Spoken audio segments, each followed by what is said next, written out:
Bonjour à tous. Nous souhaitons aborder dans cette vidéo la question, ou plutôt les questions, que suscite la responsabilité sociale des entreprises actuellement dans le cadre de leur mise en place. Alors Emma, tu es avocate et membre de l'équipe dédiée à la RSE au sein de Cofra Group. Lorsque j'aborde dans le cadre de mes missions d'accompagnement des entreprises, notamment en droit social, je me heurte régulièrement à des questions des entreprises, des questions qui sont autant de freins à la mise en place de la RSE. La première des questions ou la première objection à laquelle je me heurte, c'est de me dire que la RSE finalement ce sont essentiellement des mesures environnementales et que moi, employeur, entrepreneur, au vu de mon activité, je ne suis pas concerné. Bonjour Jérôme.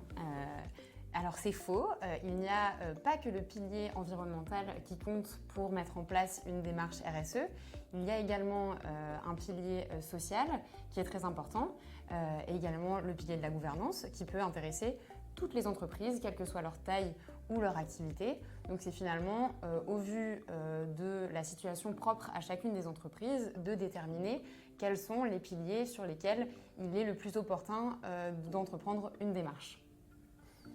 Et une autre objection auquel je me heurte régulièrement, c'est de me dire « mais moi, petite entreprise, je suis trop petit et la RSE, c'est réservé aux grandes entreprises ».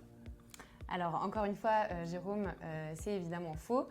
Toutes les entreprises peuvent être concernées par la mise en place d'une démarche RSE, même s'il est vrai que pour toutes les obligations de reporting extra-financier, bien évidemment, au premier chef, ce sont les grandes entreprises qui sont concernées, mais il peut être opportun pour toutes les entreprises, quelle que soit leur taille, de mettre en place une démarche RSE, ne serait-ce que pour attirer les talents ou pour anticiper des obligations de reporting qui vont les concerner tout prochainement.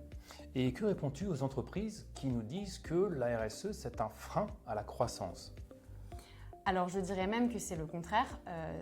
La démarche RSE va être un véritable atout pour les entreprises et ce sur plusieurs volets. Je parlais à l'instant des collaborateurs, donc la démarche RSE peut permettre de faciliter le recrutement et aussi la fidélisation des collaborateurs puisque à l'heure actuelle on parle beaucoup de quête de sens, notamment chez les candidats.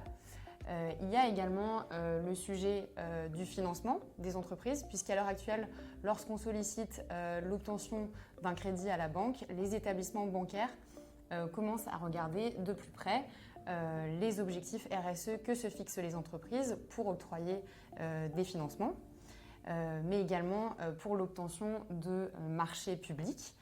Les critères RSE ont des notations qui sont bien plus importantes aujourd'hui que ce n'était le cas il y a quelques mois. Et que peut-on répondre aux craintes des entreprises qui nous disent simplement que la RSE, c'est que de la com ?